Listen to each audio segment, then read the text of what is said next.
Dobliden, bonjour à toutes et à tous. Nous sommes très heureux de vous retrouver pour cette émission préparée par l'équipe de la rédaction française de Radio Prague International. Très bonne écoute à toutes et à tous.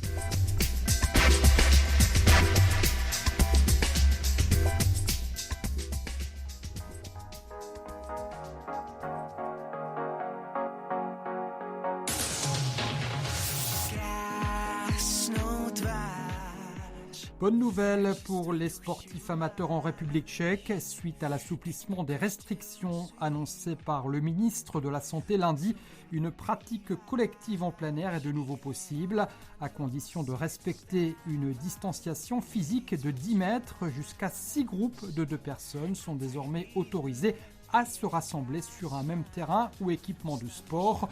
Le port d'un masque, pas plus qu'un test Covid négatif, ne sont par ailleurs nécessaires.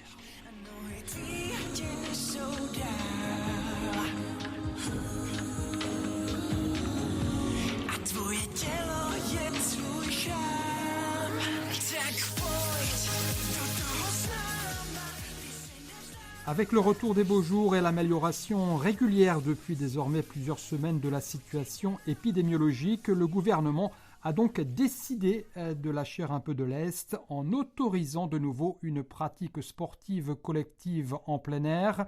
Depuis plusieurs mois, seule une pratique individuelle était possible pour le grand public. La mesure concerne donc les équipements sportifs non couverts, comme par exemple une piste d'athlétisme ou un terrain de football. Une distance minimale de 10 mètres devra néanmoins être respectée entre les différents groupes. Au-delà du nombre de participants, limité à un maximum de 12, il s'agit là de la nouvelle principale restriction. S'il se félicite de la décision du ministère, Jan Boháč, le secrétaire général de l'Union tchèque des sports, une vaste organisation qui chapeaute l'ensemble des fédérations et clubs sportifs en République tchèque, affirme néanmoins ne pas bien comprendre l'intérêt de cette mesure. On écoute Jan Boháč. Já nevím, jak se zrovna 10 metrů narodilo. Vím, že doteďka skoro... Je ne sais pas comment cette idée d'une distance de 10 mètres a vu le jour. Ce que je sais, c'est que pendant près d'un an, ce sont 2 mètres qui ont été exigés. Et maintenant, le ministère décide que 10 mètres sont nécessaires. On peut quand même se poser des questions sur le bien fondé d'une telle restriction. Quand je vois les marchés en plein air ou comment les choses se passent dans certains endroits, comme dans les commerces, aucune distance, pas même de 2 mètres, n'est respectée. Il est dommage qu'aucun épidémiologiste, alors qu'ils comprennent tout cela parfaitement, n'ait pris la peine de contacter les responsables du monde du sport pour au moins discuter des mesures nécessaires pour permettre une pratique en toute sécurité.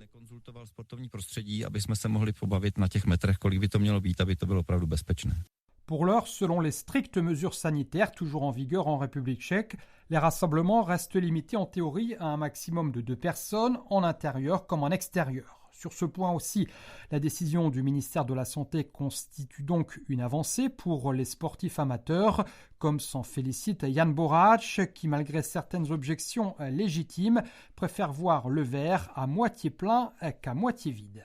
Si nedokážu představit, jak by se to kontrolovalo, jak by to kdo přeměřoval, jak by to kdo byl... Il faudra s'adapter pour respecter ces 10 mètres. En même temps, comment voulez-vous contrôler? Qui va venir mesurer s'il y a bien 10 mètres entre 2 groupes de personnes qui font du sport et qui sont donc en mouvement? Vous allez sanctionner les gens? Mon avis est que ces 10 mètres sont juste un chiffre en l'air. Il n'y a aucune considération pratique là-dedans. Mais les entraîneurs sauront s'adapter à ces conditions, quelle que soit la discipline.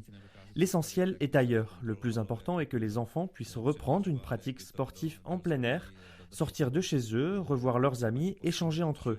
Même à 10 mètres les uns des autres, il est possible de vivre un peu plus normalement.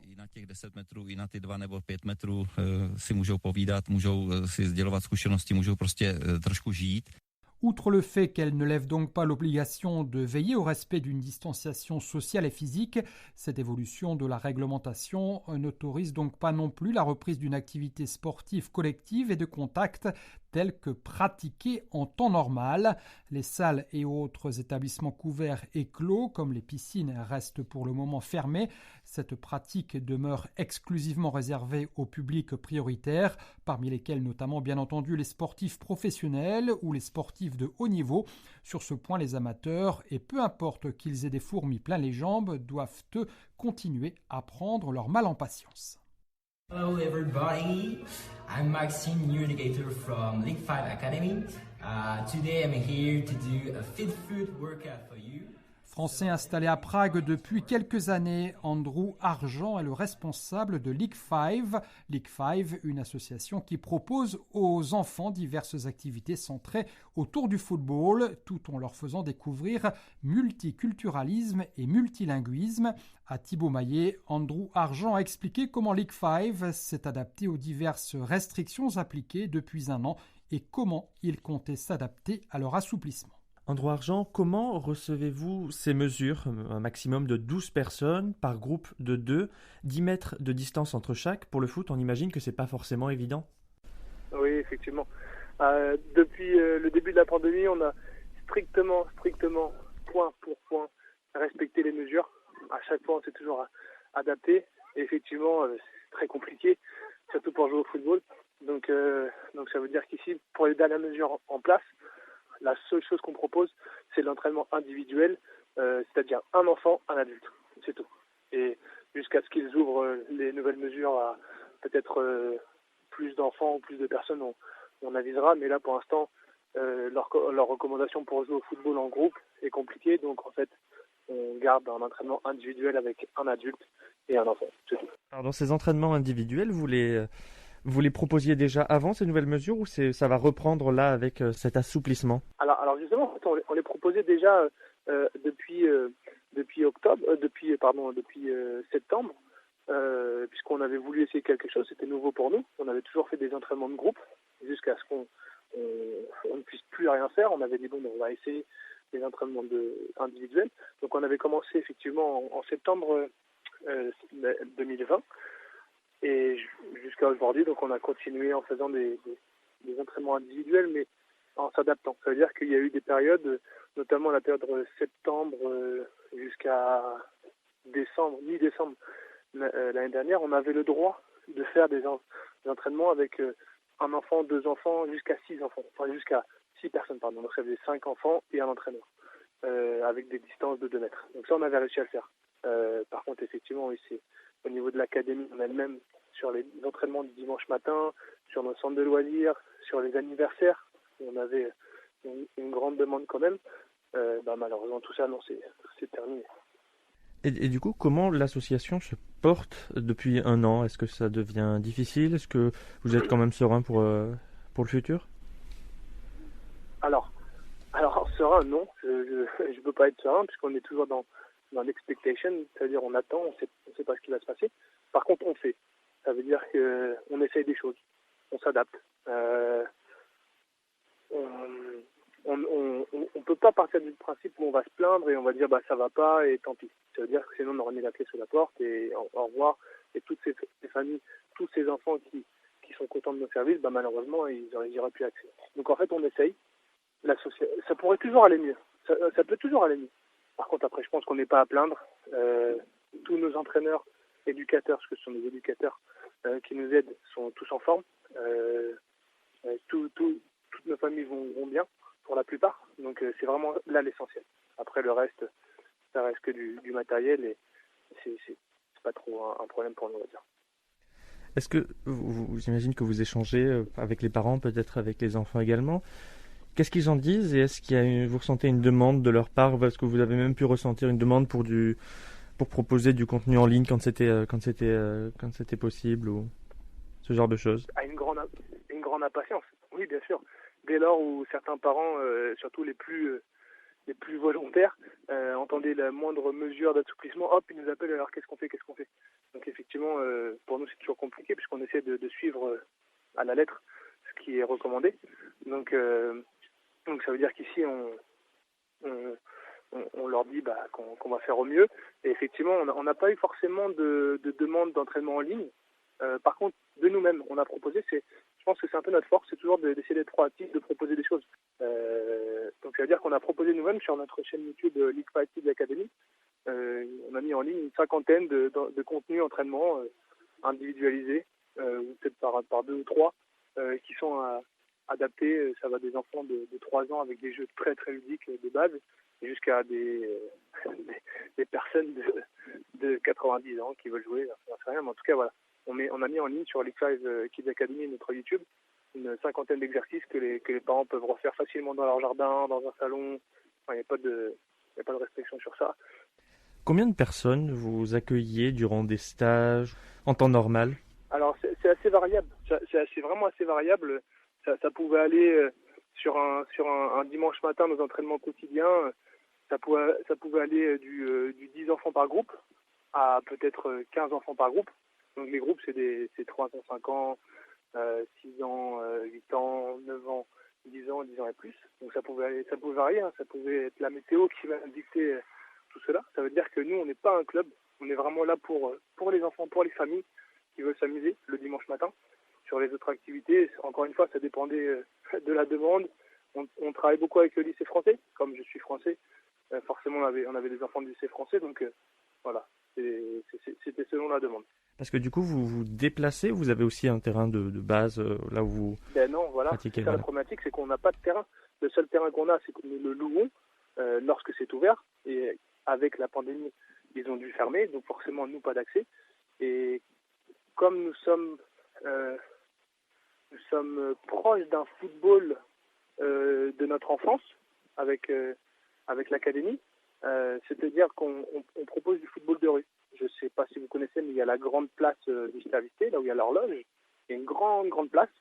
Et ça permet de proposer des entraînements ici, sur cette grande place. Donc, ce que nous, on appelle le street football, donc du football de rue, tout simplement. Et effectivement, ça nous permet quand même d'être en extérieur quand il fait beau, parce que des fois, ça nous arrive d'annuler lorsqu'il pleut et qu'on ne peut pas faire l'entraînement. Et ça permet aussi d'amoindrir les coûts, parce que comme ça, les parents n'ont pas à supporter le coût de la création d'un terrain. C'était donc Andrew Argent de l'association League 5 Football Academy à Prague. Andrew Argent répondait aux questions de Thibaut Maillet.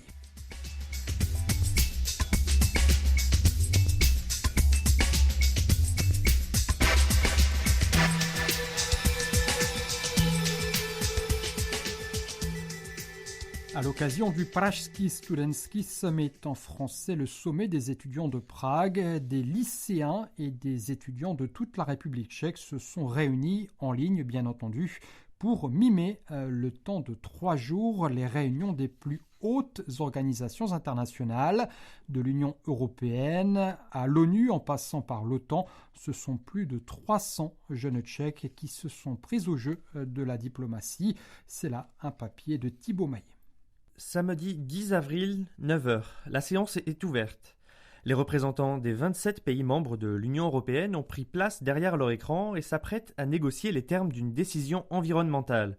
Mais c'était sans compter sur les soubresauts de l'actualité internationale. La veille, jour du début des échanges, ils ont été informés des tensions entre l'Inde et le Pakistan et ont dû interrompre leurs travaux.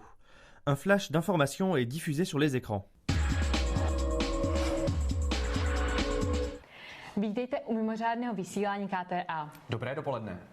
Před několika málo minutami vystoupila malá skupina pakistánských Des terroristes pakistanais ont perpétré un attentat en Inde. La tension monte entre les deux pays d'Asie. L'Inde riposte en déployant des troupes sur la frontière et réprime les musulmans au nom de la lutte contre le terrorisme. De leur côté, des généraux pakistanais lancent un ultimatum nucléaire. Midi, pas une minute de plus. Pakistánského času splněny, nebo musí být vyvinuty významné kroky k jejich naplnění. En quelques minutes, il faut prendre la mesure de la situation, recevoir les consignes du sommet de l'État et s'adapter au mieux. Exit donc l'écologie, place à la crise. Évidemment, rassurez-vous, rien de tout cela n'est vrai. En revanche, les faux présentateurs, la fausse experte interrogée et les diplomates qui se mettent en branle donnent une allure particulièrement vraisemblable aux événements. Ils sont tous étudiants et le temps d'un week-end, ils miment le Conseil de l'Union européenne, à savoir la réunion des ministres européens. Esther Ichlekova est étudiante en relations internationales à Brno et incarne la représentation irlandaise. En réalité, la simulation dure 6 mois et au cours des réunions régulières que nous avons eues, nous avons aussi pu négocier en tant que parlementaires européens et incarner la Commission européenne. En fait, nous avons fait tout le processus législatif européen. Cette année, j'ai donc dû bien comprendre comment fonctionne l'Union européenne et me rendre compte d'à quel point c'est complexe. Le Pražský studentský summit consiste en 9 simulations.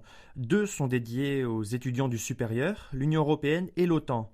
Le reste, les comités des Nations Unies, sont incarnés par des lycéens tchèques.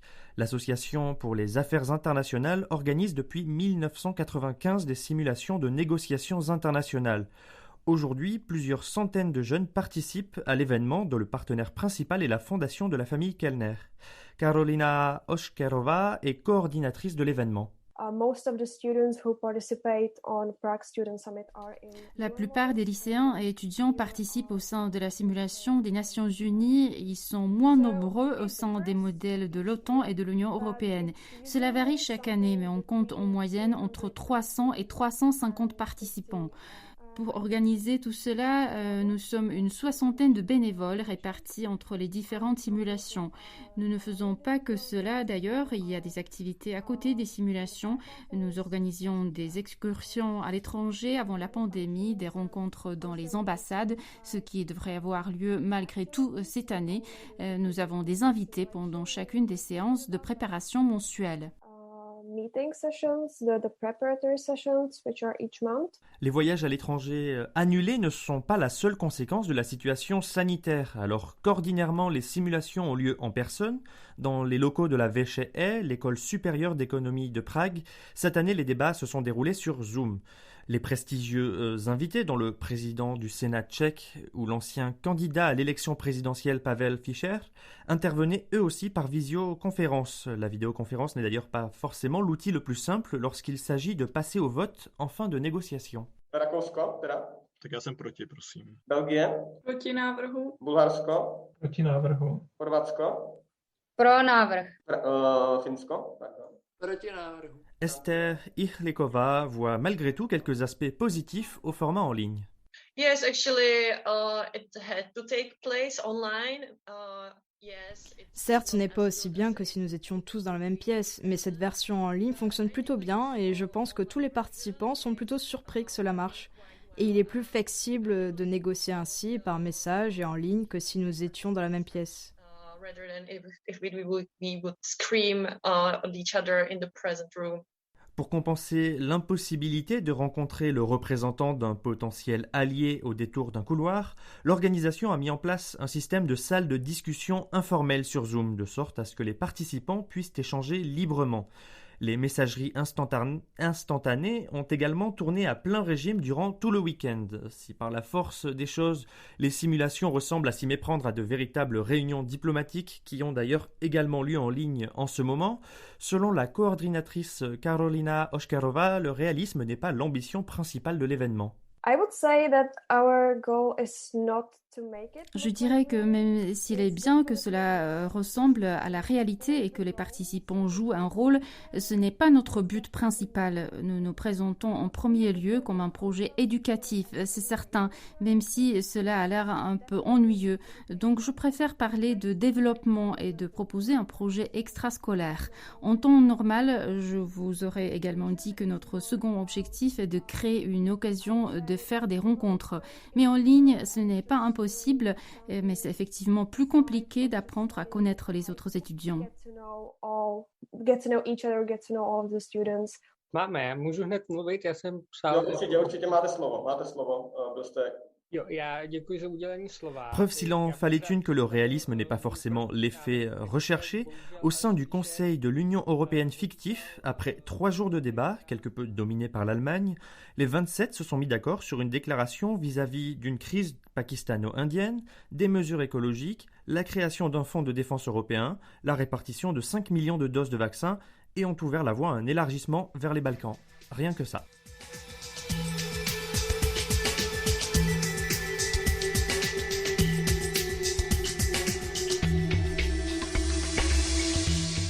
On On arrive ainsi au terme de cette émission préparée par l'équipe de la rédaction française de Radio Prague International. Merci de votre attention et à très bientôt de nouveau à l'écoute. Ahoj!